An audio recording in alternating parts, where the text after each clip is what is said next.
Ma, anong nangyari? Bakit kayo umiiyak? Wala ito anak, ayos lang ako. Nanood lang kasi ako ng K-drama kanina kaya ayan. Nakakadala kasi yung eksena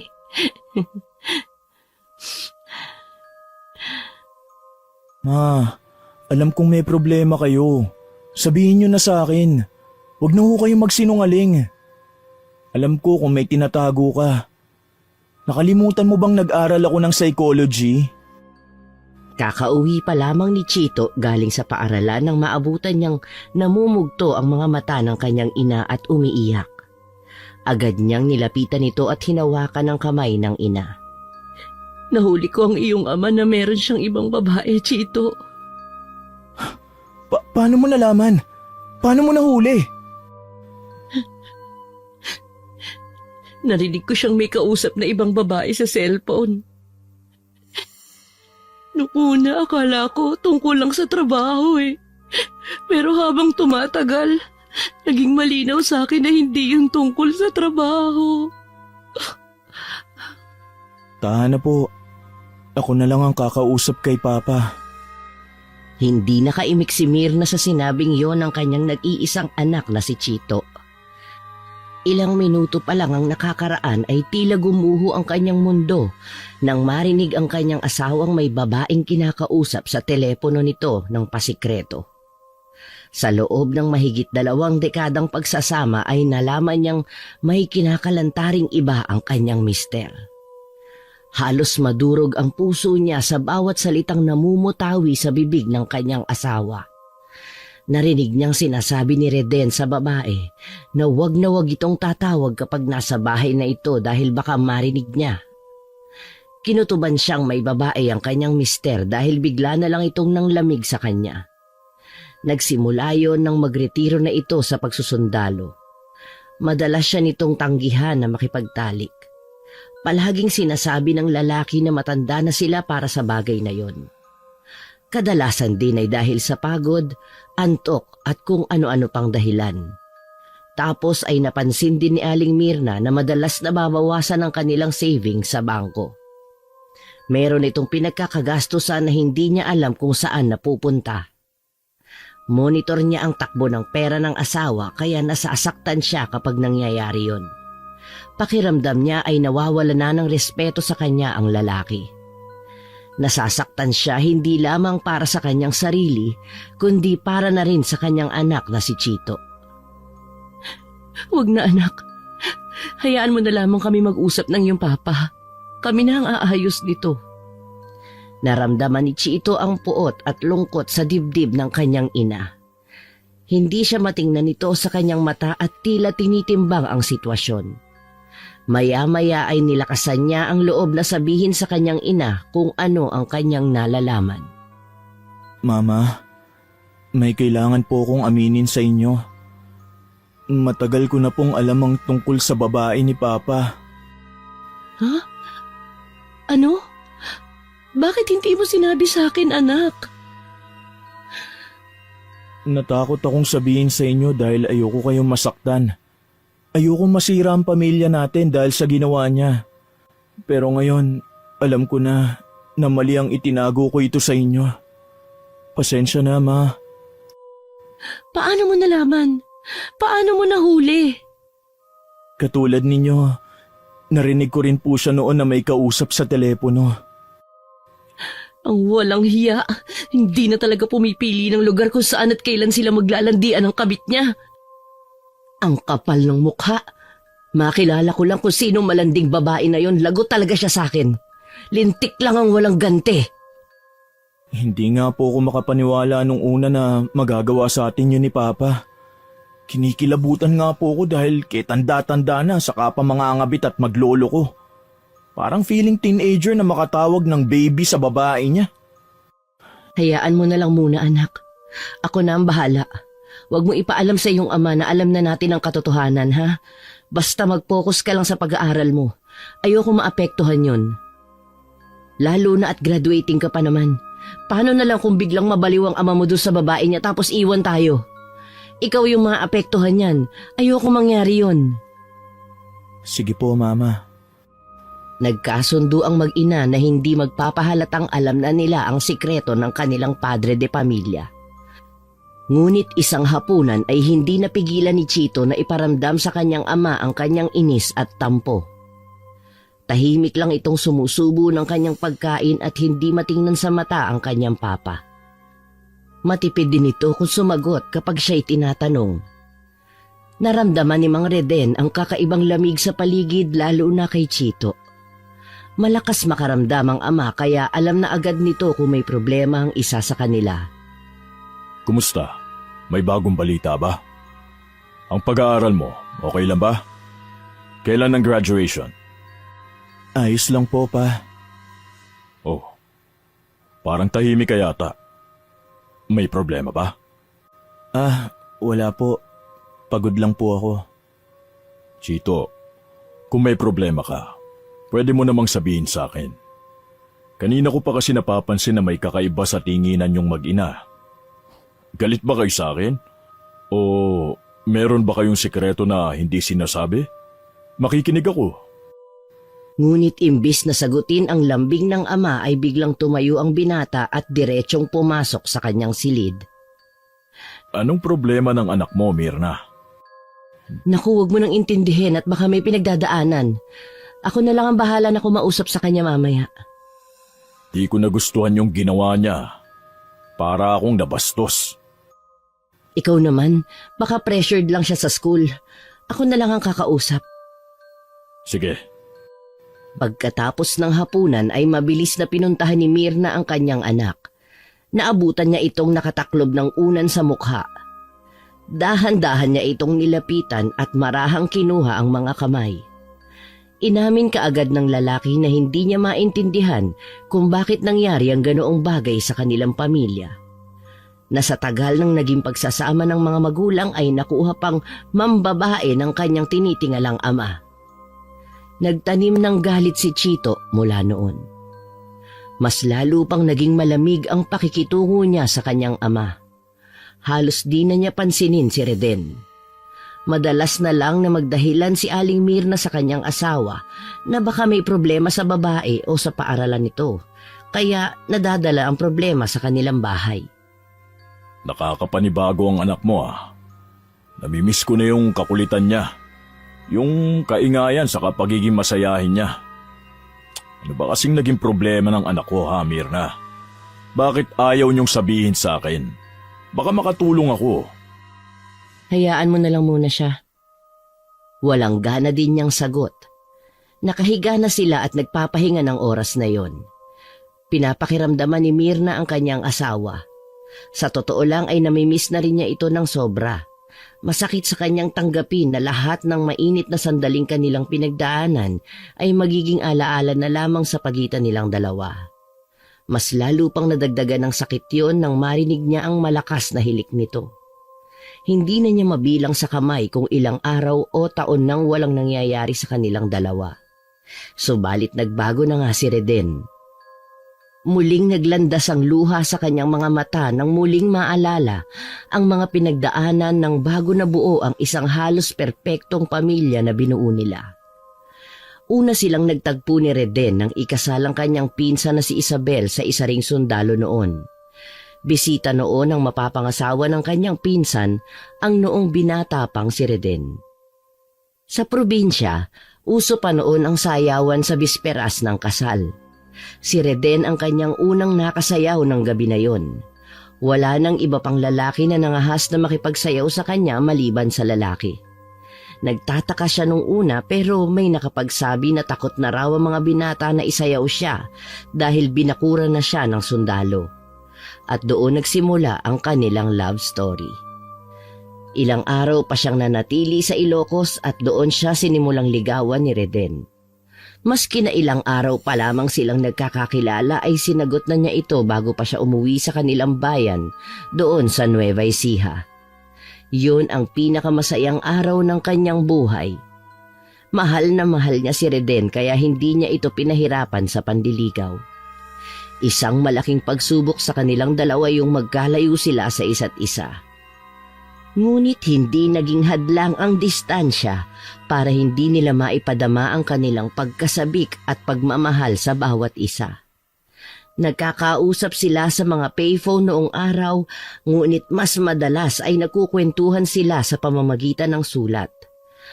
Halos 1 taon din silang naghintay bago muling nagkita. At nang dumating ang araw na muli silang magtagpo, doon nagpropose ang sundalo sa kanya ng isang kasal.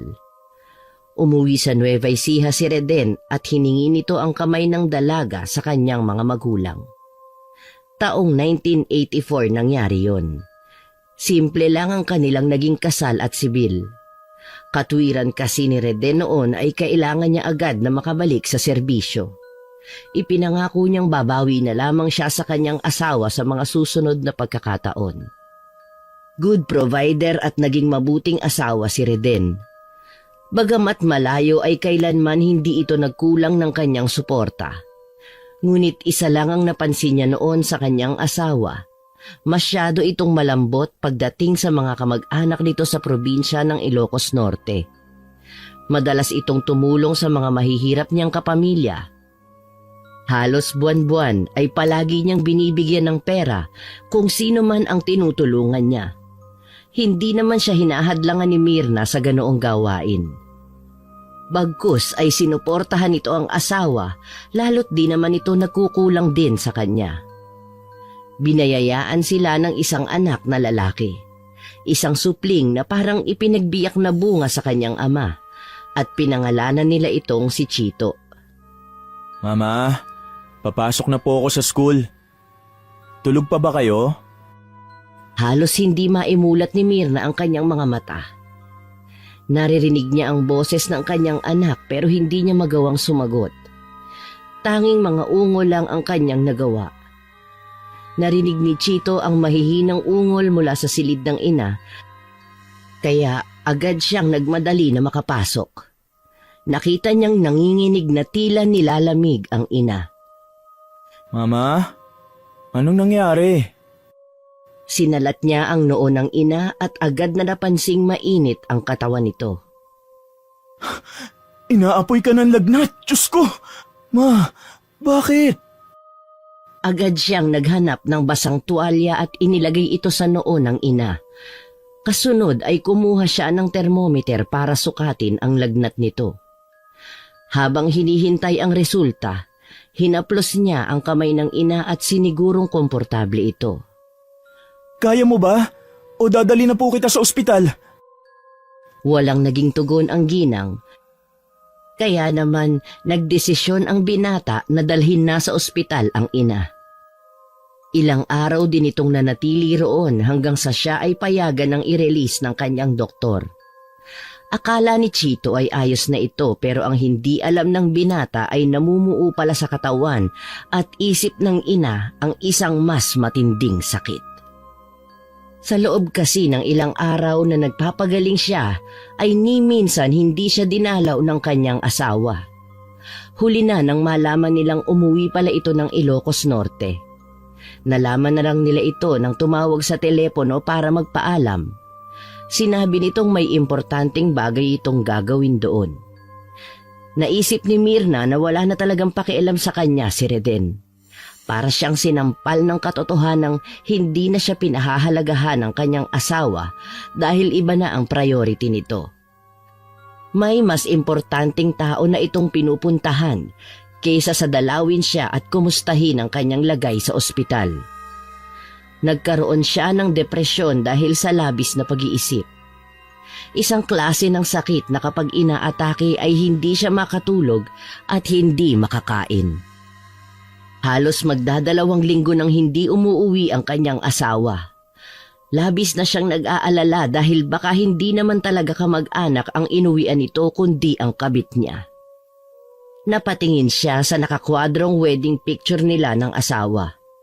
Kinuha niya yon at niyakap ng mahigpit. Muli niyang sinariwa ang kanilang nakaraan. Napapangiti siya nang maalalang hindi rin naman naging madali ang kanilang pinagdaanan dahil noong nalaman ng kanyang ama na isang sundalo ang kanyang nobyo ay mariin itong tinutulan ang pakikipagrelasyon niya kay Reden. Ayaw kasi nito sa sundalo dahil posibleng babaero at maloko sa babae. Ipinaglaban nila ang pagmamahal niya sa lalaki at walang nagawa ang kanyang ama, kundi tanggapin ang kanilang naging relasyon. Muling bumalong ang luha sa kanyang mga mata, at iyon ang naabutan ni Chito. Oh, umiiyak ka na naman. Anong gusto mo? Labas tayo. Libre ko, Mama. Kakain tayo sa kung saan mo gustong kumain. Wala akong ganang lumabas, Chito. O sige, kung ayaw mo, di magpapadeliver na lang ako ng pagkain natin. Anong gusto mo? Wala, ayokong kumain. Ma, hindi pwedeng ganyan ka palagi. Cheer up! Magkakasakit ka niyan lalo. Hindi ko talaga kayang isipin na gagawin sa akin ito ng iyong ama, Chito. Pangit na ba ako kaya ipinagpapalit na ako ni Reden? Walang mali sa'yo. Hindi ikaw ang dapat na magkaganyan. Si Papang nagkasala, hindi ikaw. Mas lalo tuloy akong namumuhi kay Papa dahil sa ginagawa niya sa'yo eh. Pagdating niya dito, kakausapin ko na talaga siya. Babalik ba kaya siya sa atin? Natahimik si Chito. Hindi niya alam ang sasabihin niya sa kanyang ina. Hindi na rin kasi normal para sa kanya na matagal nang hindi nagpakita o nagparamdam sa kanila ang kanyang ama. Gayong alam naman ito noong huling tawag niya na idinala sa ospital ang kanyang asawa. Ngunit sadyang tila nawala na ito ng pakialam buhat nang mauwi sa probinsya nila sa Ilocos Norte. Biglang nakita ni Mirna ang hawak ni Chito na cellphone. Bigla niya itong inagaw. Oh, bakit ma? Anong balak mo? Pasensya ka na, anak. Pwede ko bang mahiram muna ito? Wala pong problema. Habang nasa tabi ng ina ay napansin ni Chito na nagdadayal ito ng numero at tila may tatawagan. Hello, Celia. Ako to, si Mirna. Kumusta ka na? Pasensya ka na at naistorbo kita. Si Celia ay ang kanyang best friend na nakapag-asawa sa Ilocos Norte. May kakayahan itong manghula. Nais na niya talagang malaman ang katotohanan tungkol sa kanyang asawa. Kung nasaan ito, sino ang kasama at kung ano ang ginagawa sa pagkakataong yun na wala siya sa kanilang tabi.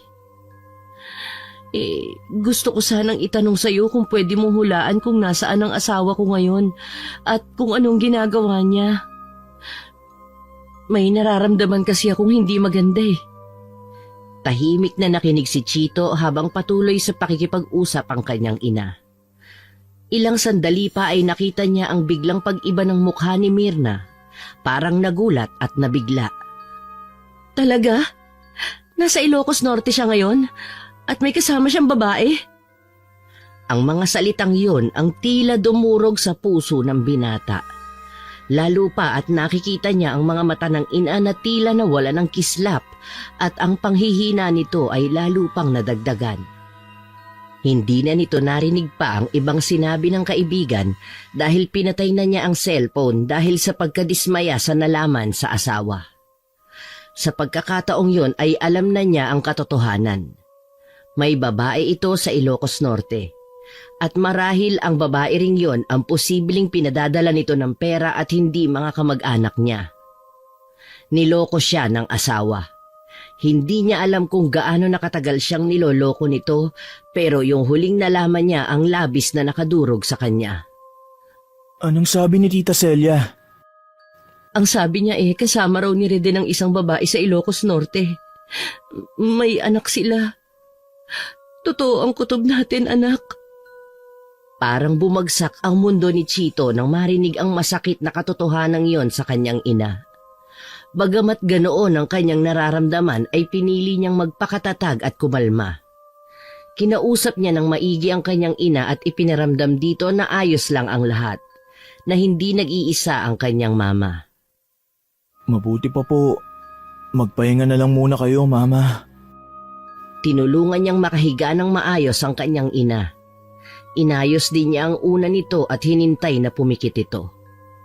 Pagkatapos ay umupo siya sa gilid ng kama at hinintay na makatulog ito. Sa kabila ng kanyang ipinapakitang kalma ay hindi niya mapigilang mag-isip ng iba't ibang senaryo. Paano nga kaya kung totoo yung hula? Paano nila haharapin ang sitwasyon? Biglang tumunog ang kanyang telepono at rumihistro doon ang pangalan ng kanyang ama. Agad niyang sinagot yon habang dahan-dahang lumalabas ng silid. Narinig niya ang pamilyar na boses ni Reden. Chito, anak, pauwi na ako. Nasa biyahe na ako ngayon at inaasahan kong makakarating ako dyan ng hapon o kaya gabi. Sige po, sasabihin ko na lang po kay mama. Mag-ingat po kayo sa biyahe. Oo nga pala, kumusta na ang mama mo? Okay na ba siya? Mabuti naman at nakuha mo pa pong kamustahin. Ano yon, anak? Wala po. Sige na, papa. Marami akong pasalubong sa inyo. Mga iba't ibang produktong pagkain galing ng Ilocos Norte. Naku, matutuwa ang mama mo sa mga ito, sigurado ako. Nag-abala pa ho kayo. Mas matutuwa po sana si mama kung noong nasa ospital siya, umuwi ka at sinamahan man lang siya. Pasensya na, anak. Hindi ko magawang umuwi nun kasi may importante akong ginawa eh. Hindi ko pwedeng iwan.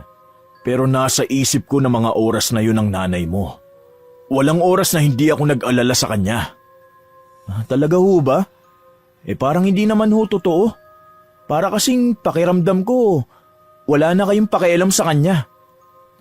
Alam ko na nagtatampo kayo sa akin. Babawi ako, anak. Babawi ako sa mama mo. Promise ko sa iyan. Nais pa sana niyang ituloy ang pagkumpronta sa ama pero ibinabana ng kausap ang tawag. Ilang sandali muna siyang natahimik at nanatiling nakatayo sa harap ng pinto. Nag-isip-isip siya kung paano haharapin ang kanyang ama pagdating nito. Nagdesisyon siyang kausapin na lang ang ama sa tamang panahon kung kailan handa na siya at ang kanyang ina. Mahirap ang kanilang sitwasyon ngunit alam niyang kailangang maging matatag para sa kanilang dalawa. Pagkatapos makapagmuni-muni ay naisip niyang tumuloy na lamang ng kusina at ipagluto ng sopas ang kanyang ina. Alam niyang makakatulong ang mainit na sopas upang ma-relax ang ginang. Pagkatapos niyang magluto ay bumalik na siya sa silid ng ina. Sakto namang gising na rin ito at nakaupo sa tabi ng bintana. Tila may tinatanaw ito sa labas at hinihintay. Mama, nagluto ako ng sopas. Heto po, kain ka na muna po para lumakas ka. Iniabot niya ang umuusok pang mangkok ng sopas sa ina. Tinanggap yun ni Mirna nang may ngiti sa labi at inumpisahang kainin yon ng dahan-dahan. Salamat anak, napaka-sweet mo talaga. Hinayaan na niya munang matapos ang ina bago nito sinabi ang naging usapan nila ng kanyang ama. Dahan-dahan niyang inabot ang mangkok at inilapag yon sa isang tabi bago nagsalita. Ma, may sasabihin ako sa'yo. Ano yon anak? Tumawag po sa akin si Papa. Pauwi na raw po siya at nasa biyahe na. Darating siya mamayang hapon o kaya sa gabi. Nakita ni Chito ang biglang pagbabago sa ekspresyon ni Mirna. Ang mga mata nito'y nagliwanag at ang kanyang labi ay nagkaroon ng bahagyang ngiti. Halata rin ang kasabikan at tuwa sa boses ng ina. Parang bigla itong sumigla. Talaga anak? Uuwi na si Papa mo? Opo, yun ang sabi niya. Ay, salamat naman sa Diyos. Kailangan ko magpahinga para may lakas akong salubungin siya mamaya. Salamat anak. Habang pinapanood niyang bumalik si Mirna sa pagtulog, nagdasal si Chito na sana'y magdala ng kapayapaan at kalinawan ang pagdating ng kanyang ama. Pagdating ng hapon ay tila nagkaroon ng isang himala sa bahay na yon. Biglang nanumbalik ang sigla ni Mirna. Sa nalamang uuwi na ang kanyang asawa ay naghanda ito ng isang masaganang hapunan. Lahat ng kanyang niluto ay paborito ng asawa niyang si Reden.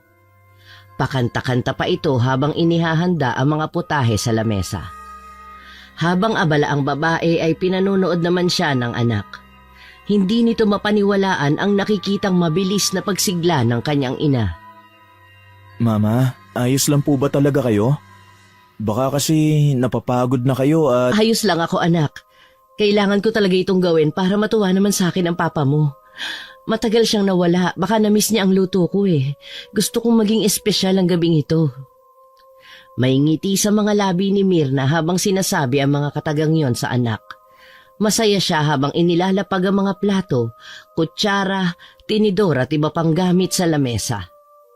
Lingid sa kaalaman ni Chito, may mas malalim na dahilan ng sigla ni Mirna. Isang komprontasyon ang inihahanda nito para kay Reden. Chito, pakikuha mo nga yung bulaklak sa labas. Gusto kong maglagay ng centerpiece sa mesa. Sige po. Sagot ni Chito at agad na lumabas upang kumuha ng bulaklak.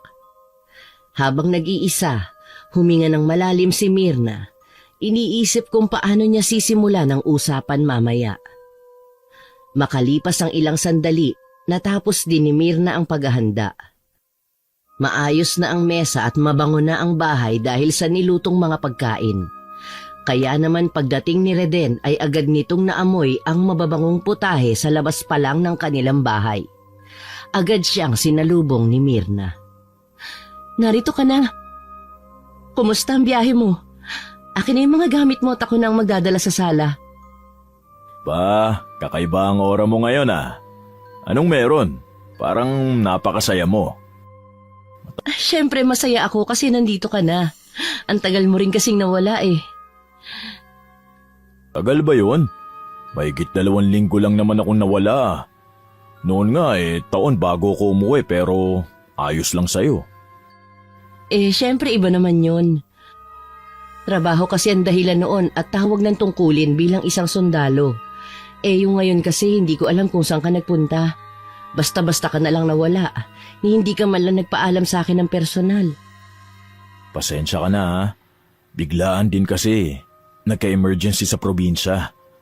Hindi naman ako nakauwi agad kasi... Hayaan mo na yan. Halika, tara na sa kusina at nang makakain na tayo ng hapunan. May mga pasalubong ako sa inyo ni Chito. Ayaw niyo ba makita? Ay, mamaya na yan.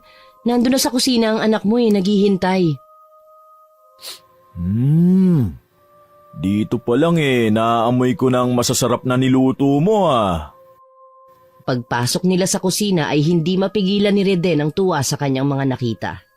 Natakam agad siya sa mga masasarap na putahing nasa lamesa. Agad siyang naupo at sinabi sa kanyang anak at asawa na kumain na sila habang mainit-init pa ang mga pagkain. Grabe, ang daming pagkain. Anong okasyon? Lahat ng inihanda nyo, paborito ko ah. Grabe, na-miss ko to. Bakit? Di ba marunong magluto yung pinuntahan mo sa probinsya? Nako Papa, masasarap talaga lahat ng yan. Kanina pa kasi talaga sabik na sabik si Mama sa pag-uwi nyo eh. Salamat mahal. Masaya ako sa sorpresa mong ito. Masaya silang nagsimulang kumain kasama si Chito. Kasabay nito ay ang walang katapusang kwentuhan at tawanan. Pagkatapos nilang kumain ay naglabas ng inuming nakalalasing si Mirna at inaya ang kanyang mag-ama na uminom. Ngayon lang ako mag-aaya ng ganito huwag niyo akong tanggihan. Ang totoo niyan, pagod ako at wala sana talaga akong ganang uminom pero dahil ikaw ang nag-aya, aba, makakatanggi ba ako? Habang patuloy ang inuman, nagsimula ng magkwento si Reden. Alam mo mahal, kawawa sila ngayon dun sa probinsya. Sinalanta sila ng bagyo. Halos wasak-wasak ang mga kabahayan. Nakakaawa mga kamag-anak ko doon. Ganun ba? Ang totoo niyan, may umutang nga sa aking kamag-anak eh. Kinailangan niya ng pampagawa ng bahay dahil nasira nga ng bagyo ang bahay nila. Nakaramdam ng inis at galit si Mirna dahil alam niyang nagsisinungaling na ang kanyang asawa. Ramdam niya ang panlalamig sa kanyang dibdib habang patuloy na nagsasalita si Reden. Hindi na niya mapigilan ang sarili at huminga siya ng malalim bago magsalita. Pilit niyang pinipigilan ang sarili na magalit. Magkano ang ipinahiram mo? Nasa 85,000. Ano? 85,000? Nagpautang ka ng ganong kalaking halaga? Parehas na nagulat ang mag-ina sa nalamang yon mula kay Reden. Nag-init kaagad ang dugo ni Mirna. Sigurado ka bang kamag-anak ang pinuntahan mo sa Ilocos Norte? Napatingin ng diretso sa kanya ang kanyang asawa. Iba ang naging dating ng tanong na yon kay Reden. Parang nahimigan ito na hindi natuwa si Mirna sa nasabi niyang nagpautang siya ng pera sa kanyang kamag-anak. Nanibago siya roon dahil dati pa naman nasuportado siya nito sa kanyang ginagawang pagtulong. Kaya para hindi mag-alala ang ginang ay hinawakan nito ang kanyang kamay at ipinangako ang isang bagay. Babayaran din naman niya agad, mahal. Kailangan lang daw talaga nila. May babalik din ang pera natin, huwag ka mag-alala. Loloko mo ba ako, Reden? Napatayo si Chito nang marinig sa kanyang ina ang tanong nito sa kanyang ama. Kinabahan siya at inihanda ang sarili sa mga posibleng magiging sagutan ng kanyang mga magulang. Alam niyang sa gabing yon ay lalabas na ang katotohanan. Inuulit ko, Reden. Sigurado ka bang kamag-anak mo ang pinuntahan mo sa Ilocos Norte? Napatingin si Reden kay Chito na tila humihingi ng tulong o suporta, ngunit walang sinabi si Chito. Tahimik siyang nakatayo, hinihintay ang magiging sagot ng ama. Ano bang sinasabi mo? Siyempre, kamag-anak ko ang pinuntahan ko. Bakit ba bigla ka nagtatanong ng ganito? Huwag mo na ako gawing tanga. May nakapagsabi sa akin na may kasama kang ibang babae sa Ilocos Norte. Anong babae? Matagal ko nang ramdam na may iba ka. Gusto kong malaman ng totoo. May kabit ka ba? Wala akong kabit. Saan mo ba napulot yung mga sinasabi mo? Walang malaman ng totoo. Walang katotohanan ng mga sinasabi mo, Mirna. Tumahimik ang paligid. Ramdam ni Chito ang bigat ng sitwasyon, habang si Mirna naman ay nag-iisip ng tamang salita na maaari niyang maisumbat sa kanyang asawa. Ang gabing puno ng saya at kwentuhan ay napalitan ng tensyon at pag-aalangan. Alam nilang lahat na hindi na maaari pang baliwalain ang katotohanan at kailangan nilang harapin ang problema ng kanilang pamilya. Natigilan si Reden at wala siyang nagawa kundi ang titigan ang kanyang asawa. Alam niyang sa pagkakataon na yon ay wala na siyang lusot dito. Hindi ganun kasimple, Mirna. Anong hindi ganun kasimple? Hindi ganun kasimpleng aminin na nambabae ka? Baka pwedeng bukas na lang natin ito pag-usapan. Pagod na ako. Kailangan ko na magpahinga. Tingnan mo, ni hindi mo magawang itanggi? Totoo ba na may babae ka? Sino? Sino ang kabit mo? Please, wag muna ngayon. Ayokong saktan ka, Mirna. Wag ngayon. May tamang panahon para sabihin ko sa'yo ang katotohanan. Dahil sa sinabing yon ng kanyang asawa, ay hindi na napigilan ni Mirna ang labis na maging emosyonal. Hindi man direktang umamin nito ay parang gano'n na rin. Ang lahat ng sakit at galit na matagal na niyang kinikimkim ay biglang nais nang kumawala. Hindi na niya mapigilan ang sarili at nagsimula siyang magsalita ng magsalita, puno ng emosyon at panunumbat. Bakit mo nagawa sa akin to? Bakit mo nagawa sa akin to? Matagal ko nang ramdam na may mali sa'yo, pero palagi kong binabaliwala yon. Hindi ko iniintindi dahil ayokong masira ang pamilya natin. Tinanggap ko lahat. Tiniis ko ang lahat. Maski yung mga gabing malamig at nanghihingi ako ng yakap mo, na palagi mong ipinagdadamot sa akin. Ano ba, Mirna? Nasa tabi lang natin ang anak natin. Ano naman kung nandyan siya? Hindi na yan minor de edad. Totoo naman nilulunok ko na yung pride ko sa tuwing nagpaparamdam ako sa'yo na gusto ko ng sex. Pero anong ginagawa mo? Palagi mong sinasabi na pagod ka na matanda na tayo. Yun pala. Tumigil ka na. Lahat ginawa ko para sa'yo, para sa pamilya natin. Lahat isinakripisyo ko at binigay ko sa'yo. Tapos ganito ang igaganti mo sa akin. Mahigit 2 dekada, Reden. Ano pa bang kulang? Huminga ng malalim si Mirna. Sinusubukang kalmahin ang kanyang sarili. Tumahimik naman si Reden at di na muli pang nagsalita. Yumuko ito at panay ang buntong hininga. Tahimik lang ding nakikinig si Chito at hinahayaan ng dalawa na mag-usap. Saka na lang din niya sasabihin ang kanya namang panig kapag tapos nang ilabas ng kanyang ina ang lahat ng sakit na nararamdaman nito dahil sa pagtataksil ng kanyang ama. Oh, wala ka bang naisabihin? Ganyan na lang, yuyuko ka na lang? Ni hindi ka ba hihingi ng tawad? Wala na lang ba sa'yo yung sakit na nararamdaman namin dito ni Chito? Magsalita ka, Reden! Magsalita ka! Dahil sa dire-diretsong pagbubunganga ni Mirna, ay agad na patayo si Reden. Isa sa mga boteng nasa harap nila ang bigla niyang ibinalibag. Nabasag ito nang tumama sa pader. Gulat na gulat si Chito at ang kanyang ina sa inastangyo ni Reden. Pero hindi nagpigil si Mirna. Mas lalo niyang nilakasan ang kanyang boses at hindi siya nagpatalo. Ano? Yan na lang ang kaya mong gawin? Magbasag? Ano bang akala mo sa amin ni Chito? Masisindak mo kami sa ganyang inaasta mo? Anong gusto mong gawin? Saktan ako? Sige, saktan mo na ako kung yan ang gusto mo. Hindi na napigilan ni Mirna ang mga luhang tumutulo sa kanyang mga mata. Si Chito namumutla sa gilid at hindi makapaniwala sa nasasaksihan. Ma, pa, tama na, pakiusap. Oh, sige, gawin mo na. Total, parang gano'n na lang din naman eh. Sinaktan mo na kami. Sinaktan mo kami dahil sa ginawa mo sa ating pamilya. Hindi mo kami iniisip ni Chito. Habang nagsasalita si Mirna, nakita niyang unti-unting nagbabago ang anyo ni Reden.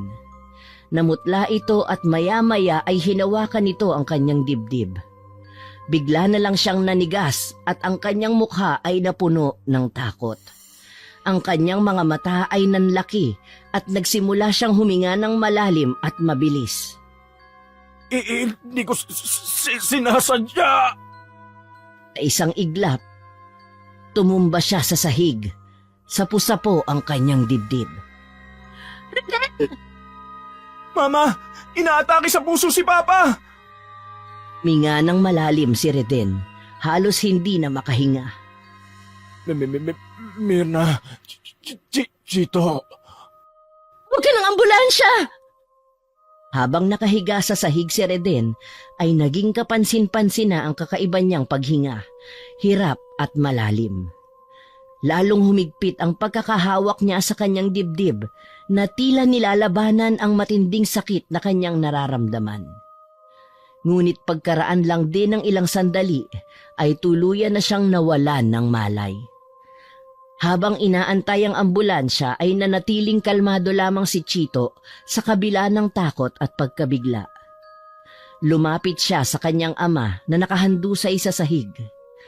Inayos niya ang posisyon ni Reden. Pinahiga niya ito ng patagilid at siniguradong bukas ang lahat ng mga daanan ng hangin.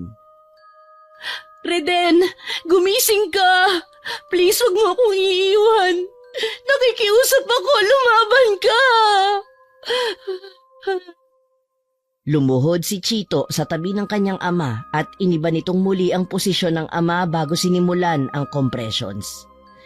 Inilagay ni Chito ang kanyang mga kamay sa gitna ng dibdib ni Reden at nagsimulang magbigay ng chest compressions. 1, 2, 3. Binibilang niya ang bawat pagtaas at pagbaba ng kanyang kamay sa dibdib ng ama. At nang dumating sa tamang bilang ay binigyan niya ng rescue breath si Reden. Sinusubukang maibalik ang kanyang paghinga. Paulit-ulit niya iyong ginawa. Ang bawat kompres at bawat hinga ay puno ng pag-asang maililigtas niya ang sariling ama. Papa, laban! Ilang sandali pa ay narinig na nila ang tunog ng paparating na ambulansya. Si Chito ay nagmamadaling lumabas upang salubungin ang mga magre-rescue. Dito po, bilis! Agad na pumasok ang mga ito sa loob at mabilis na inasikaso si Reden. Habang inilalagay nila ito sa stretcher, Sina Mirna at Chito ay magkahawak kamay na nagdarasal para sa kaligtasan ng kanilang padre de pamilya. Diyos ko, iligtas mo sa kapahamakan ng asawa ko. Agad na dinala nila ang lalaki sa ospital. Ayon sa doktor na nakausap nila ay atake nga sa puso ang dahilan ng kanyang pagkawala ng malay. Pinuri ng doktor si Chito dahil naikwento sa kanya ni Mirna na ito ang nagbigay ng CPR sa pasyente nila. Mabuti daw yon, sabi ng doktor. Salamat sa mabilis na responde at pagbibigay ng CPR, nakaligtas ang kanyang ama sa tiyak na kamatayan. Habang nagpapahinga si Reden sa kama niya sa ospital, ay tahimik na nagbabantay sa tabi niya sina Mirna at Chito. Biglang tumunog ang cellphone ni Reden. Anak, sagutin mo. Dahil sa utos ng ina ay dinampot nga ni Chito ang cellphone at sinagot ang tawag. Nakarehistro ang pangalang Sheila. Hindi muna siya nagsalita. Hinintay niyang unang magsalita ang nasa kabilang linya. Hello? Gusto ko lang sabihin na hinahanap ka ng anak mo. Grabe, parang bata na naman na nagmamaktol dito. Gusto ka daw ulit na makita. Kailan ka ulit bibisita? Hello? Bakit di ka nagsasalita, Reden? Hindi agad nakapagsalita ang binata sa kanyang narinig. Natuldukan na ang lahat ng mga kasinungalingan. Ngunit bago pa man niya masumbatan ng babaeng nasa kabilang linya ay biglang nalobat ang cellphone. Agad na kumuha siya ng charger at isinaksak sa outlet ang cellphone. Sino yung tumawag? Anong sabi? Yung kabit po ni Papa yung tumawag. Tinatanong niya kung kailan babalik si Papa sa kanila. Hinahanap daw kasi siya ng anak nila. Sinasabi ko na nga ba hindi nagkamali si Celia sa hula niya. Humanda sa akin yung babae na yan. Tawagan mo! Mamaya na lang po. Nagcha-charge pa po kasi. Isang oras ang inintay ng mag-ina bago mapuno ang baterya ng cellphone. Nang hugutin nito ni Chito sa charger, ay kaagad niyang tinawagan ang numero ng babaeng huling tumawag sa kanyang ama. Sino ka? Anong kailangan mo sa asawa ko? Bakit mo siya tinatawagan? Ikaw ba yung kabit ng asawa ko? Naku mali ka ata ng tinawagan. Hindi ako kabit ng asawa mo. Anong hindi kabit? Ikaw yung tumawag kanina, di ba? Oo, ako nga. Yung anak ko ang nakasagot sa tawag mo kanina at narinig niyang pinababalik mo ng Ilocos Norte ulit ang asawa ko. Ang kapal din naman talaga ng mukha mo, ano? Teka lang, ayoko ng gulo. Huwag mo akong awayin dahil wala naman akong ginagawang masama sa'yo at... Isa kang walang hiya! Wala ka bang konsensya, ha? Naninira ka ng pamilya! Hayop ka! Wala akong sinisirang pamilya. Hindi ko alam ang sinasabi mo. Ngayon ide-deny mo. Pero kanina sobrang nilalandi mo ang asawa ko. Hindi ka pala kontento maging kabit, nagpabuntis ka pa at nagkaanak kayong dalawa? Malandi ka! Nagkakamali ka, hindi ko intensyon na manira. Hindi mo intensyon, pero ginagawa mo. Isa kang kabit, isang ahas na walang pakialam sa ibang tao basta makuha mo lang ang gusto mo. Wala kang respeto sa sarili mo at sa pamilya ng ibang tao. Hindi ko naman gustong mangyari to. Hindi mo gustong mangyari? Pwes tigilan mo na ang kahibangan mo. Kung may natitira ka pang respeto sa sarili mo, itigil mo ng pakikialam sa pamilya namin. Hindi ka kailanman magiging parte ng buhay ng asawa ko. Pasensya ka na pero hindi ko magagawa yun. Hindi magagawa. Binabalaan kita ha. Tigilan mo ng pangungulit sa asawa ko. Kung kailangan mo ng pera, sige sabihin mo kung magkano ang kailangan mo. Wala akong presyo. Hindi ko sinisira ang pamilya ninyo. Hindi mo alam kung ano sinasabi mo, Mirna. Kaya tumigil ka na sa pang-iinsulto sa akin. Ayaw mo palang naiinsulto bakit ka kumakabit? Bakit mo nilandi ang asawa ko? Pokpok ka! Kabit! Higad! Wala kang karapatan sa asawa ko! Tigilan mo na ang panggugulo! Biglang tumahimik sa kabilang linya. Ngunit panandalian lamang yon. Nakatanggap si Mirna ng isang klase ng sagot na tila di naaapektuhan ng kanyang kausap sa mga sinabi niyang pang-aalipusta. Ang kawalang respeto nito sa kanya ang mas nagpahusto sa galit at sa kanyang mga hinanakit. Tumigil ka na, ha? Hindi ako kabit. Kung gusto mo, isaksak mo na sa baga mo yung si Reden. Bastos ka!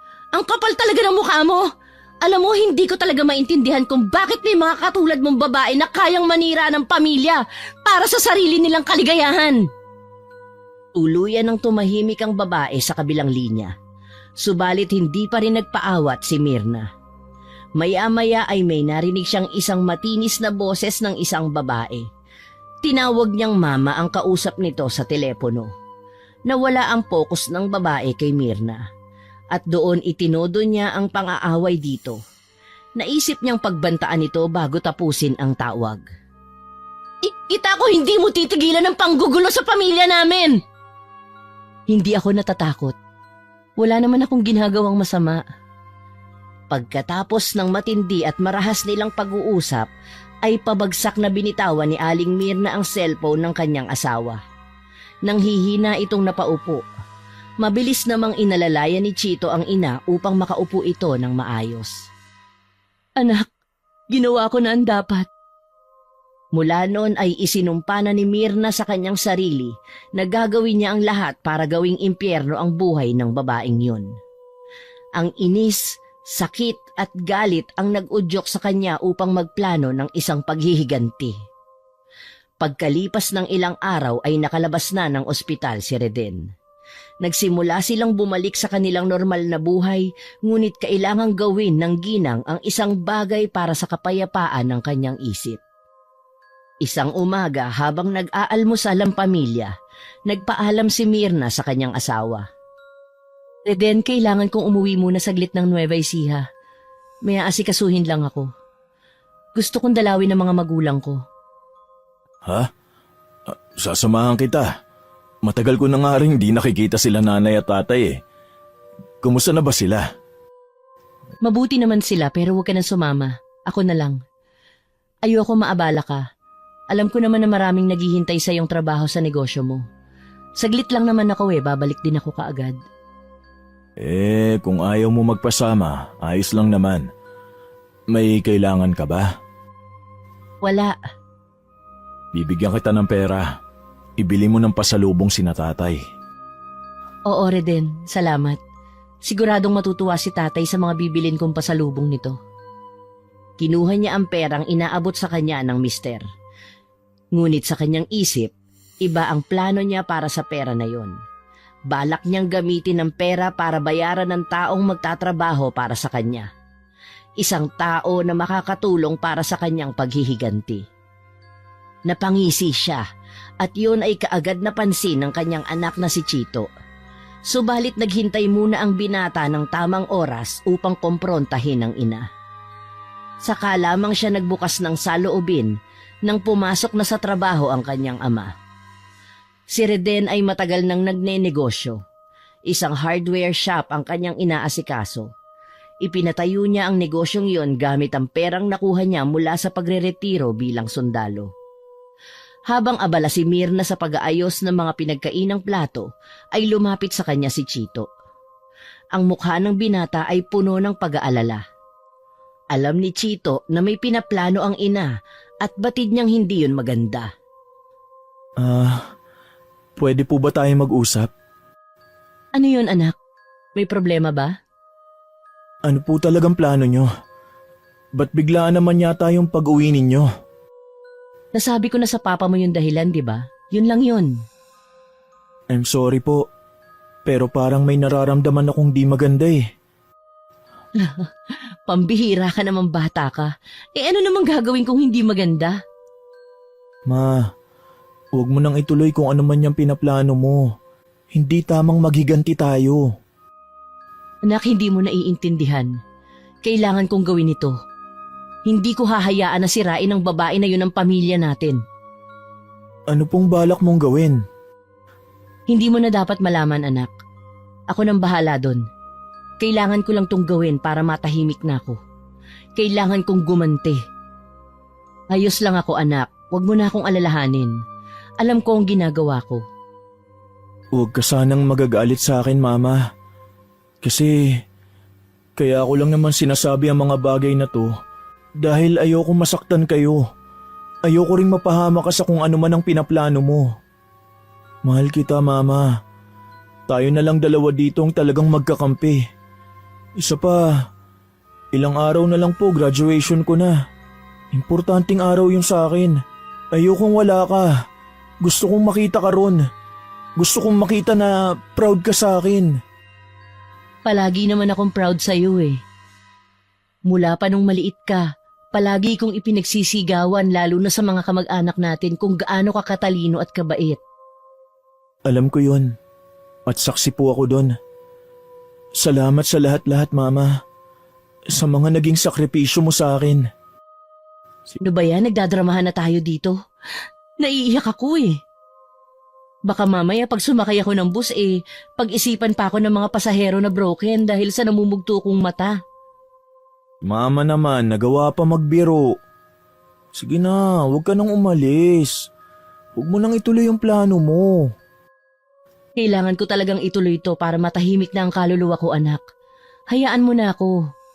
Promise, hindi ko kakalimutan ang graduation mo. Babalik ako kaagad. Bahala po kayo. Pero kung ano man ang gagawin nyo, sana hindi nyo pagsisihan bandang huli. Ayoko kasing makitang nasasaktan kayo. Mahal na mahal kita, Mama.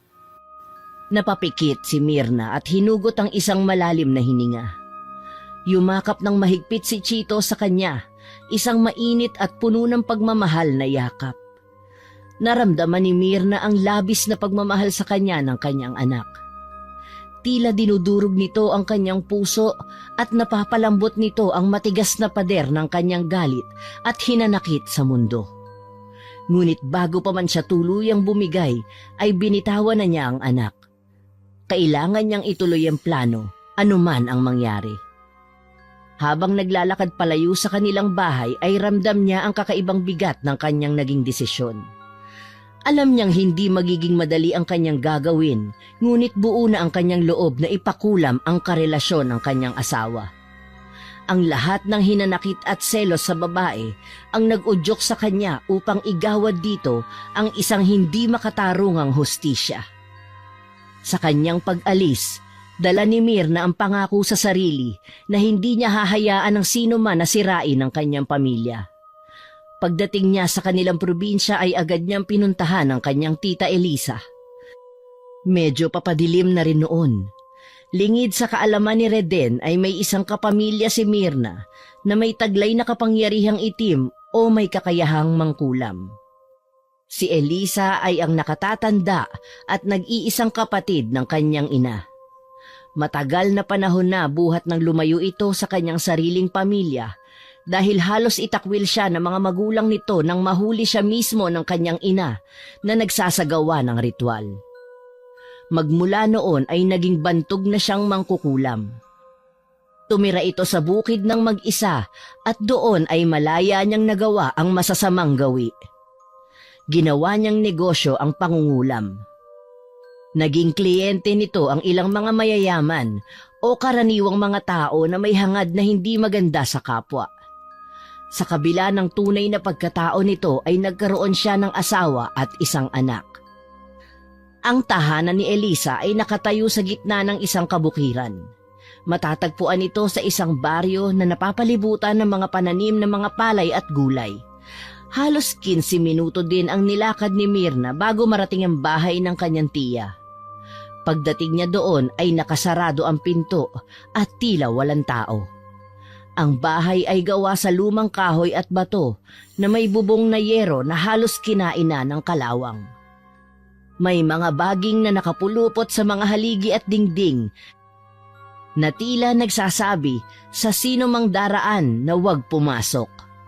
Inakala niyang wala ng tao doon na nakatira kaya laylay ang kanyang balikat na aalis na sana. Dahil nakasara nga ang bahay ay naisipan niya na umuwi muna sa kanyang magulang at bumalik na lang kinabukasan. Magtatanong-tanong sa mga kakilala kung doon pa nga ba nakatira ang tiya o hindi na. Ngunit may isang aso na lumitaw galing sa likod bahay at panay ang kahol. Kasunod nito ay narinig niyang umingit ang pinto. Paglingon niya ay nakita niya ang kanyang tiya na tila bagong gising lang. Magulo ang kanyang buhok at nakasuot ng bestidang itim. Walang pinagkaiba sa mga nakikita sa pelikula na anyo ng isang tunay na mangkukulam. Payat na babae at nangingitim ang ibaba ng kanyang mga mata. Mapusyaw din ang kanyang balat at kulubot na. Magandang araw, Tia Elisa. Ako po si Mirna, yung anak po ni...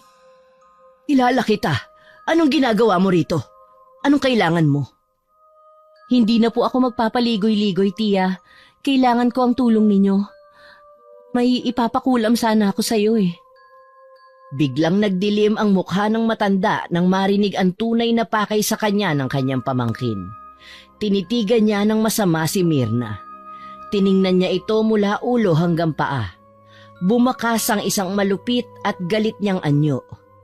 Biglang nais tuloy mapaatras ni Mirna nang makita ang kakaibang anyo na yon ng kanyang tiyahin.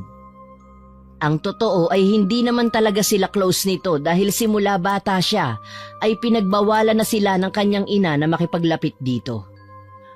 Matagal ko nang tinalikuran ng aking pangungulam. Umalis ka na!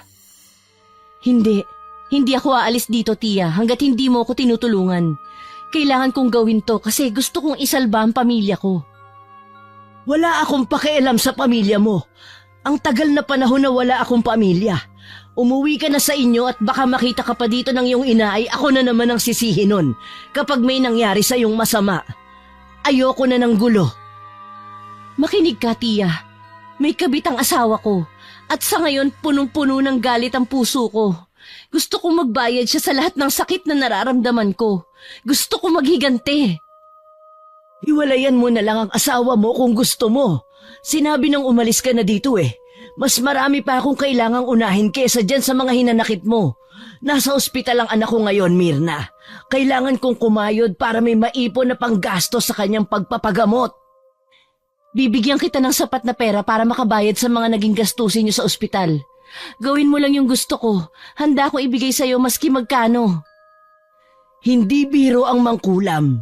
Ang lahat ng uri ng kapangyarihang itim kapag ginamit ay palaging may kapalit. Handa ako, Tia. Gagawin ko ang lahat para sa pamilya ko. Malakas ang kumpiyansa ni Mirna na matutupad ang kanyang plano kung papayag sa gusto niya ang kanyang tiya. Naging usap-usapan din kasi noong mga bata pa sila na talagang malakas ang kapangyarihan nito. Sa simpleng pagpapalipad hangin lang o pagtitirik ng itim na kandila ay kaya na nitong magtanim ng sumpa. Kayang-kaya nitong pumatay. Halika, pumasok ka muna dito sa bahay ko. Mabilis ang naging kilos ni Mirna. Sinundan niya ang kanyang tiya papasok dahil baka magbago pa ito ng isip. Nagkaroon siya ng pag-asa na mapagbibigyan siya ng matanda. Pagpasok niya sa loob ay bumungad sa kanya ang isang maliit na sala na napapailawan ng dilaw na liwanag mula sa mga lumang gasera. Ang sahig ay gawa sa makakapal na kahoy at ang mga dingding naman ay napalilibutan ng mga lumang larawan. Ang amoy ng insenso ang nangingibabaw sa paligid. Sa gitna ng sala ay may isang malaking mesa na puno ng iba't ibang uri ng mga gamit sa ritual. Mga kandila, kristal, mga lumang aklat ng mahika at mga bote ng langis at pulbos. Sa gilid ng sala ay may isang mataas na istante na puno ng mga bote na may lamang mga tila, mga labi ng mga insekto at patay na mga uod. Akala ko ho ba matagal na ninyong kinalimutan ng pangungulam. Bakit may mga ganito pa rin sa bahay mo? Totoong matagal na akong di nangungulam. Magmula nung namatay ang asawa ko ay tinalikuran ko na ito. Totoo po ba yung balita noon na ikaw ang nakapatay sa asawa mo? Hindi mo alam na siya pala yung ipinapakulam sa'yo? Ayokong pag-usapan yan. Dahil baka magbago ang isip ko at hindi na kita tulungan. Gagawin ko ang gusto mo. Basta't kailangan mo akong bayaran ng pambayad ko sa ospital. Gusto ko nang maiuwi ang anak ko. Wala pong problema, Tia. Ibibigay ko ang lahat ng kailangan ninyo. Ano ba ang gusto mong mangyari? Gusto kong papangitin mo ang mukha ng kabit ng asawa ko. Madali lang yun. Pero bago yan, gusto ko muna siyang magdusa. Gusto kong gawin mo to para hindi na siya balikan ng asawa ko. Patayin mo yung nag-iisang bagay na nagdudugtong sa kanila. Gusto kong mamatay ang anak nila. Bigyan mo ng sakit. Papayatin mo hanggang sa manghina at tuluyang mamatay. Masyadong brutal ang hinihingi mo sa akin. Hindi ako pumapatay ng mga inosenteng tao. Oo, may kasalanan sa'yo ang kanyang ina, pero yung bata, wala siyang kasalanan sa'yo. Wala akong pakialam. Kinakain na talaga ako ng galit ko. Lahat gagawin ko para lang makaganti sa walang yang kabit ng asawa ko. Kaya gawin mo kung ano ang gusto ko. Sigurado ka na ba dyan? Sigurado ako at wala na pong atrasan to. Pumasok sa isang silid ang matanda. Pinasunod nito ang kanyang pamangkin sa loob. Hindi basta-basta ang nakakapasok sa silid na ito. Bukod sa anak ko at sa akin ay ikaw pa lang ang nakapasok dito. Huwag na huwag kang dadampot ng kung anong bagay mula rito dahil delikado kung wala kang kakayahan. Maaari kang mapahamak. Ang silid na yon ay ang lugar kung saan isinasagawa ng matanda ang ritual ng pangungulam. Naging malikot ang mga mata ni Mirna. At talaga namang ng mga oras na yon ay nangingilabot siya sa kanyang mga nakikita.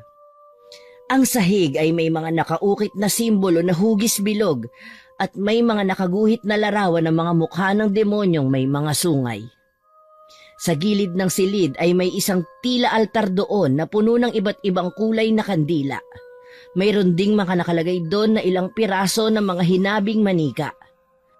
May mga kortinang itim at pulang seda na nakasabit sa mga bintana na nagbibigay ng malamisteryosong anyo sa buong silid. Ang mga pader ay puno ng mga ukit at larawan ng mga lumang diwata, engkanto at iba pang nilalang na may kaugnayan sa mahika at pangkukulam. Paupo ka lang dyan sa isang tabi. Dahil kailangan ko ng pera at di ka na rin naman magpapapigil ay gagawin na natin ngayon ang ritual. Itatanim na natin ang kulam sa kabit ng asawa mo. At sa anak ng kabit na yon, baka po kasi makalimutan ninyo. Labag man sa loob ko ay gagawin ko alang-alang sa anak ko. Naglabas ng isang malaki at lumang kahon ang matandang si Elisa. Mga kandila, insenso at iba pang mga gamit na may kinalaman sa gagawin niyang ritual ang nakita ni Mirna na inilalabas ng matandang tiya sa kahon. Bago magsimula ay pinaliwanag sa kanya nito ang bawat hakbang ng pangungulam at ang mga posibleng kahihinatnan nito. Handa ka na ba? Magsisimula na tayo. Opo, tiya. Ipinapaalala ko lang sa'yo, bawal ang urong-sulong sa gawaing ito. Dahil kapag nagbago ang isip mo, hindi na kita mapagbibigyan dahil ang karma ng sumpa ay sa akin babalik at hindi sa'yo. Nagkakaintindihan ba tayo, Mirna? Gagawin ko to para sa pamilya ko, kaya handang-handa na po ako. Nang simula ni Aling Elisa ang ritual, ay agad na napansin ni Mirna ang pagbabago ng anyo ng kanyang tiyahin. Mas naging matapang ang mukha nito at tila tumanda ng higit 10 taon ang mukha. Malalaking kulubot ang tumubo sa kanyang mukha. Napanganga siya nang makita ang unti-unting pagtubo ng sungay sa noo ng kanyang tiyahin. Habang nangyayari yun, ay halos mabingi ang ginang sa mga pinakakawalan nitong mga sigaw. Parang nagtatawag ng demonyo. Ganon ang pakiramdam ni Mirna ng mga oras na yon. Ang bawat dasal at galaw ni Tita Elisa ay parang tumatago sa kanyang kaluluwa. Ngunit nanatili siyang matatag. Ang mga mata ng tiyahin ay tila naglalagablab sa ilalim ng mahinang ilaw nang sinindihan nitong itim na kandila. Lumuhod ang kanyang tiya sa bilog na nakaguhit sa sahig. Hawak pa rin ito ang itim na kandila habang umuusal ng isang orasyon na binibigkas na parang galing pa sa mga sinaunang wika. Nakapalibot din sa kanya ang mga librong itim at ang isang itim na anting-anting na tinatawag na tuway-tuway. Ilang beses niya yung hinawakan at hinalikan. Sa nakita niyang yun ay doon nagsimulang makaramdam ng kilabot si Mirna. Nagkaroon ng paglamig sa lugar na parang nasa loob siya ng freezer. Tumayo ang mga balahibo niya sa katawan. Lalo at alam niya kung saan nanggaling ang bagay na hinahalika ng kanyang tiya. Buto yon sa ilalim ng tuhod ng isang taong patay na. Sa bawat oras na dumaraan, ang kapaligiran sa loob ng bahay ay lalong nagiging mabigat na parang ang bawat sulok ay puno ng isang itim at mabigat na enerhiya. Mga espiritu ng kalikasan at mga nilalang sa dilim, pakinggan niyo ang aking hiling. Mas lalong lumamig ang loob ng silid. Nagkaroon na ng kaunting pagbugso ng hangin, gayong nakasarado naman ang lahat ng mga pinto at bintana. Ang kandila ay nagningas ng mas maliwanag. Ang kanyang apoy ay sumasayaw na parang may sariling buhay. Ang usok ng insenso at kandila ay tila isang hamog na bumabalot sa katawan ng mangkukulam. Sa gabing ito, ako'y gawin ninyong inyong lingkod. Mga espiritu, mga nilalang ng dilim, pakinggan ang aking hiling. Paulit-ulit na binanggit yon ni Aling Elisa. Maya-maya ay kitang-kita ni Mirna ang isang malaki at maitim na anino na umaaligid na sa lahat ng sulok ng silid. Ganun na lamang ang panlalaki ng kanyang mga mata nang mapansing palapit ito sa kanya. Malaki ang bibig nito na tila nakanganga. Pakiramdam tuloy ni Mirna ay nais siyang lamunin ng buo ng nilalang na yon. Sisigaw na sana siya ng malakas dahil sa takot, pero biglang nagsalita ang kanyang tiya. "Huwag kang matakot! Kakampi natin siya!" Nanahimik siya at pinili na lamang pumikit upang hindi niya makita ang nakakatakot na nilalang na yon. "Mga engkanto, mga nilalang ng dilim, pakinggan ang aking hiling!" "Lumapit ka sa akin, Mirna." Sa narinig na yon ay napamulat siya ng kanyang mga mata. "Lumapit ka sa akin at iabot mo sa akin ang iyong mga kamay." Tumayo siya at sinunod ang matanda. Inilapit niya ang kanyang mga palad dito, subalit nagulat siya nang bigla na lamang yung hablutin ng matanda at biglang sugatan ang kanyang braso malapit sa kanyang pulso. Dumugo agad yun. Hindi na niya nagawa pang gumawa ng anumang reaksyon maliban sa gulat dahil masyadong naging mabilis ang mga pangyayari. Ipinatak ng matandang yun ang kanyang dugo sa dalawang manika. "Igawad mo ang kaparusahan sa mga tunay na nagkasala. Patayin ang anak ng kabit at pagkatapos ay bigyan ng sumpa ang babae. Bigyan niyo sila ng sakit at matinding paghihirap." Ang kanyang tinig ay parang umalingaw-ngaw sa buong silid at tila nagmumula sa lahat ng anumang direksyon. Ang tuway-tuway ay biglang kumislap, sumasabay sa ritmo ng kanyang pagbigkas. "Sa ngalan ng lahat ng masasama at makapangyarihang nilalang, mga alagad ni Lucifer, ang anghel na itinakwil ng langit, igawad ang sumpa ngayon din! Parusahan ang mga nagkasala!" Namatay ang kandila. Nawala ang itim na anino at bumalik na sa dati nitong anyo si Aling Elisa. "Tapos na tayo." "Sigurado na ba talaga yan? Nakulam mo na sila?" "Sa lahat ng mga nakita mo sa 4 na sulok ng silid na ito, magdududa ka pa sa akin? Akin na ang bayad mo at huwag ka nang babalik dito. Huling kulam ko na ito, Mirna. Huwag mo na akong gagambalain ulit." Ibinigay niya ang bayad niya sa matanda at tulad ng sabi nito ay tahimik na nga siyang lumabas ng bahay nito. Gabi na at madilim na ang kapaligiran ng mga oras na yon, subalit wala siyang pakialam. Tigib ng iba't ibang emosyon ang kanyang dibdib. Natupad na ang kanyang nais. Nakapaghiganti na siya sa babaeng pinagseselosan niya ng labis. Sa wakas ay babalik na ng buo sa kanila ang kanyang asawa. Napapangiti siya habang binabagtas ang madamong pilapil palabas ng lugar na yon. "Sabi ko naman sa iyo hindi ka uubra sa akin, kabit ka. Tingnan ko lang kung hanggang saan ang tatag mo ngayon."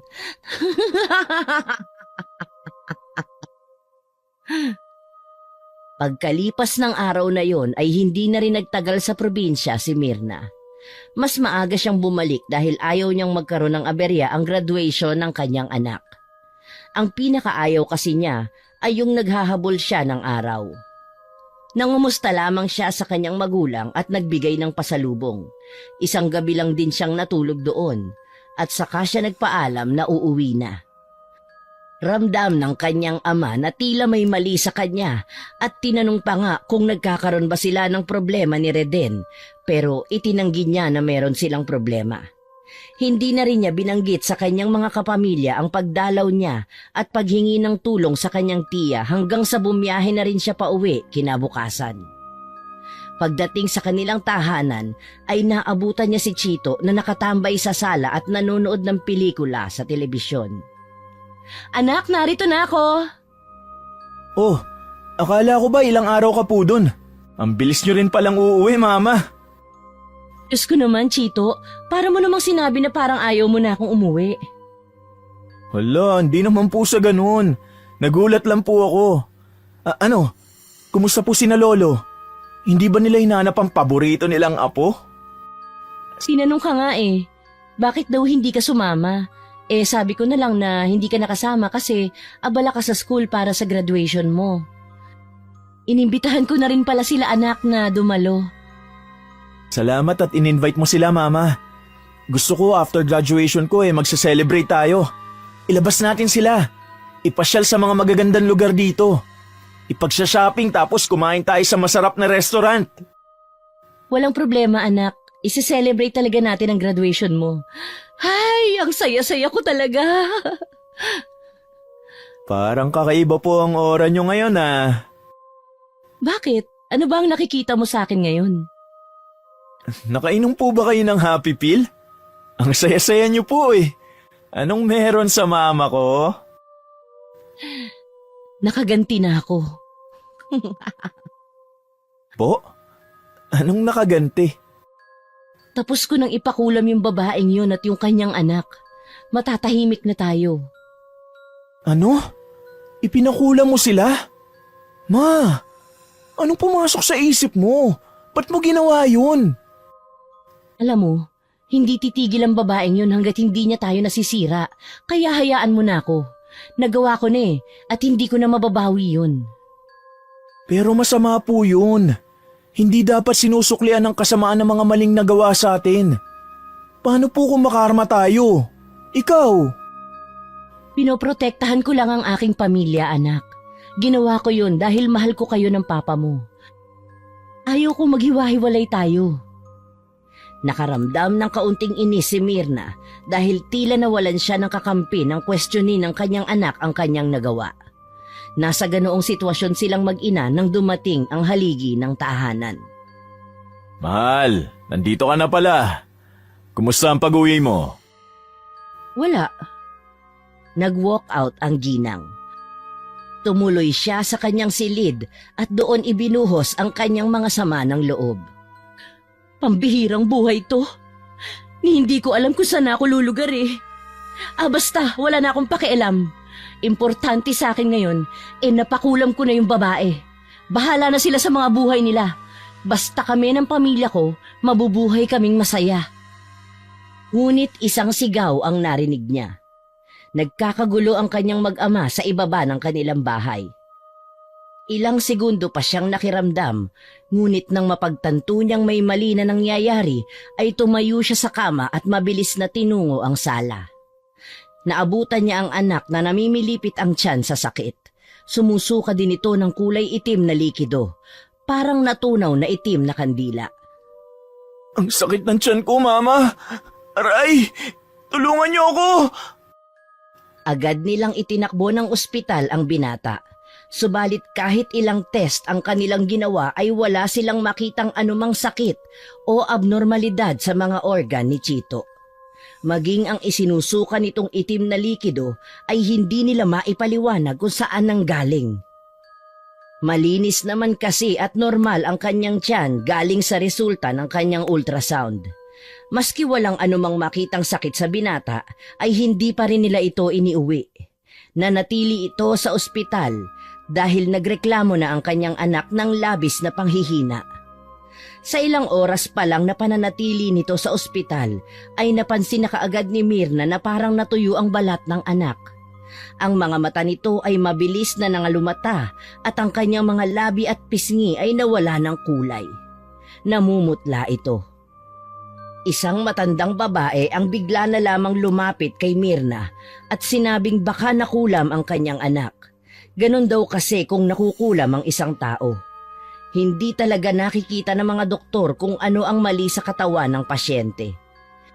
Pinayuhan silang dali na lamang ang binata sa isang albularyo upang maagapan. Ngunit ayaw ni Reden. Palibhasa ay hindi naniniwala sa mga kababalaghan at mas lalong sa mga mangkukulam. Dahil sa nangyaring yon sa anak ay tila nagkaroon siya ng pagdududa na baka ang dahilan yon ay ang pagpapakulam niya sa kabit ng kanyang asawa. Inisip niya na baka nagkamali ang kanyang tiya Elisa. Kinuha niya ang telepono ng kanyang anak at tinawagan niya ang numero ng kanyang tiyahin. Tiya? Bakit ka tumatawag sa akin, Mirna? Hindi ba't sinabi ko na sa'yong wag mo na akong gambalain? Hindi, may gusto lang akong tanungin sa'yo. Ano yun? Posible ba na nagkamali ka ng kulam? Bakit? Ano bang nangyari? Bakit mo tinatanong sa akin yan? Tiya, bakit yung anak ko ang naghihirap ngayon? Bakit ba pakiramdam ko siya yung tinamaan ng sumpa ng kulam? Sumusuka siya ng itim na likido tapos namimilipit sa sakit ng tiyan. Bigla na din siyang nanghina. Anong nangyayari, Tiya?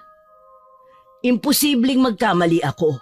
Malinaw ang pagkakasabi kong sa anak ng kabit ni Reden mapunta ang sumpa ng kulam. Hindi, Tiya, nagkamali ka. Naligaw sa anak ko ang kulam mo. Nagkamali ka ba? Aminin mo na, please. Tinasabi ko na sa'yo, Mirna. Hindi ako nagkakamali sa aking pangungulam. Imposible yun. Pero kung gusto mo ng kasagutan dyan sa tanong mo kung bakit, siguro mas tama na tanungin mo na lang ang asawa mo. Baka alam niya ang sagot sa tanong mo. Anong ibig mong sabihin? Ay, gabi na, Mirna. Nagpapahinga na kami ng anak ko. Huwag mo na akong ginagambala. Sandali lang, Tiya. Nakikiusap ako. Bawiin mo ang sumpa. Please, huwag mong patayin ang anak ko.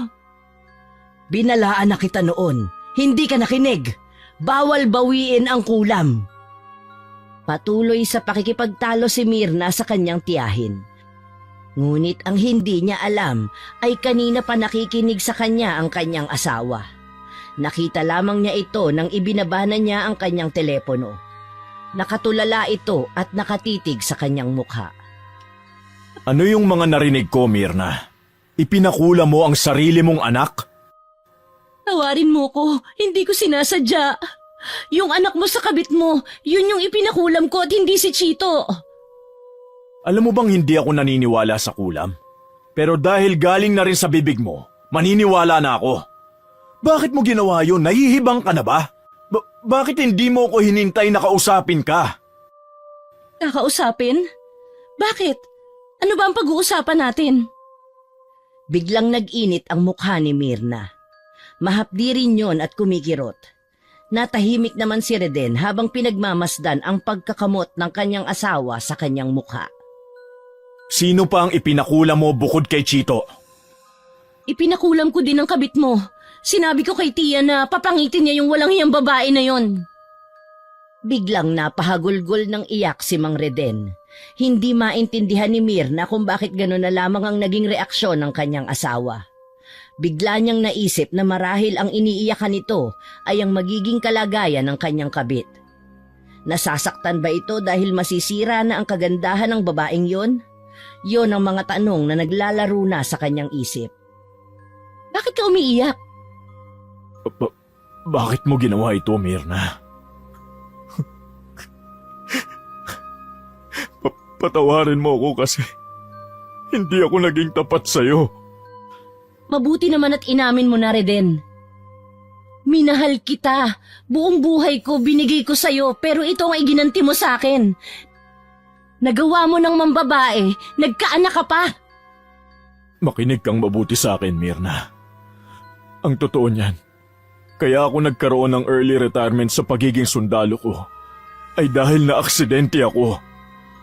At alam mo ba kung anong nangyari? Ang aksidenteng yun ang dahilan kung bakit hindi ko na mapakinabangan ang aking pag-aari. Kaya maski ilang beses mo kong ayain, ay paulit-ulit lang akong tumatanggi. Natamaan ako ng bala sa maselan kong bahagi.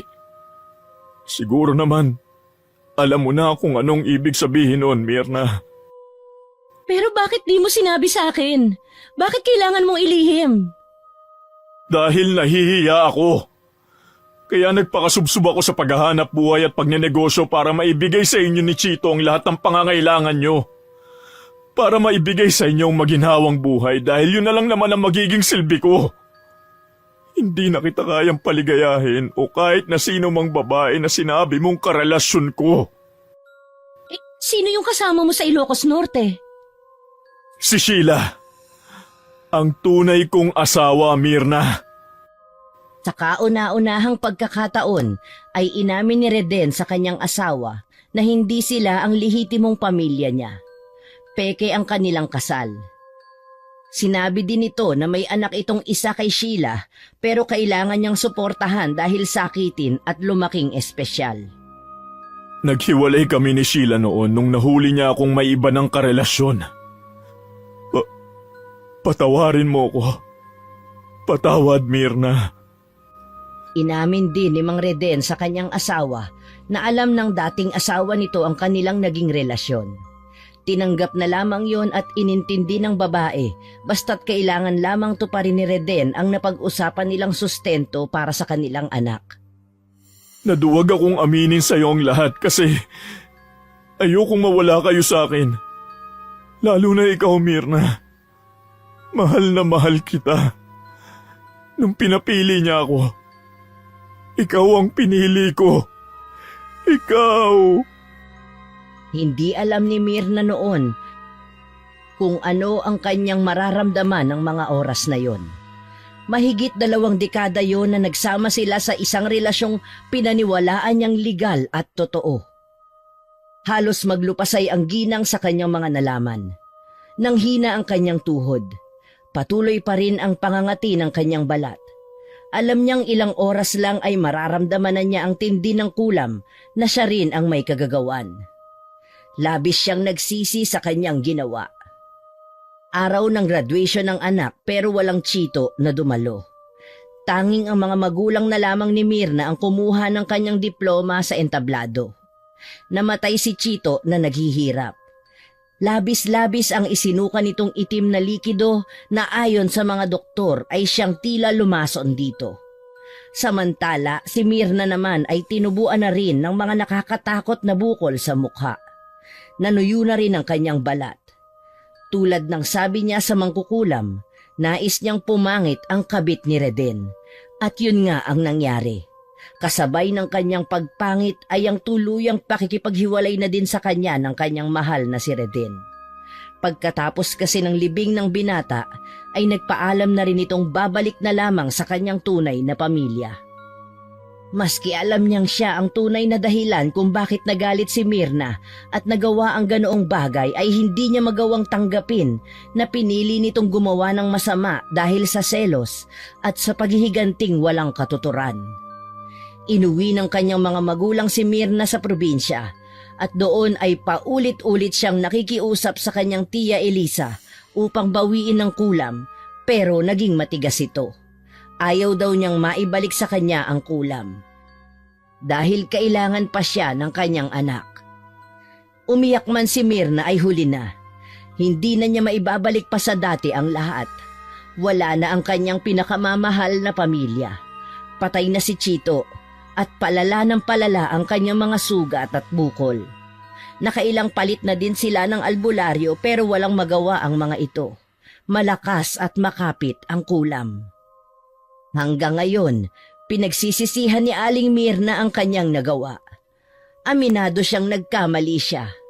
Siya ang natupok sa sariling apoy, sa apoy na hiningi niya mula sa demonyong kanyang kinapitan. Magsisiman siya ng paulit-ulit ay huli na.